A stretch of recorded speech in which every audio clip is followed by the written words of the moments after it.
Hello po mga ka-Jesnabs. Mukhang wala pong pasok bukas sa maraming parte ng Pilipinas dahil sa masamang panahon, ano? Eto, nauna na ang Tacloban City. Share ko po itong kanilang breaking news na suspended na ang classes sa Tacloban City. Ito ay order ni Mayor Alfred Romualdez na suspendihin ang klase sa lahat ng level, both public and private schools in Tacloban City tomorrow, January 5, 2026. At mukhang hindi lang Tacloban City ang magsususpended, ano? Sigurado dadami pa yan hanggang mamaya at saka hanggang bukas ng madaling araw. Eto, sabi nila ito daw ay decision na nangyari dahil sa continuous na rainfall and flooding in several parts of the city. At alam ko, nangyayari din ito sa ibang lugar. Nakita ko sa Facebook, sa Katarman. Meron ng bahay na dinala ng baha, no? Nag-erode yung kanilang tinatayuan ng bahay na malapit sa ilog. Wala silang river control doon, kaya ayun, dinala ng agos ng baha. So ito ay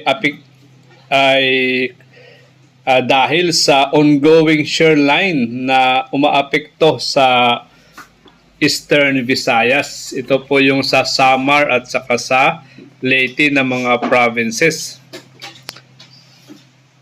Ilalabas na lang daw yung executive order para dito. Tingnan pa natin yung iba, no?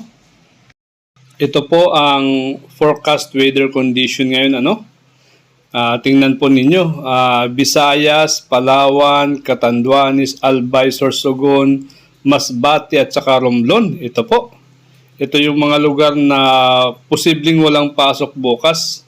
Kasi yung kanilang weather condition ay cloudy skies with scattered rains and isolated thunderstorm.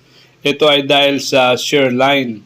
So ito ay may mga flash floods or landslide due to moderate to heavy rains, which is nangyayari na po sa ngayon at posible pong mangyari yan hanggang bukas. Ano?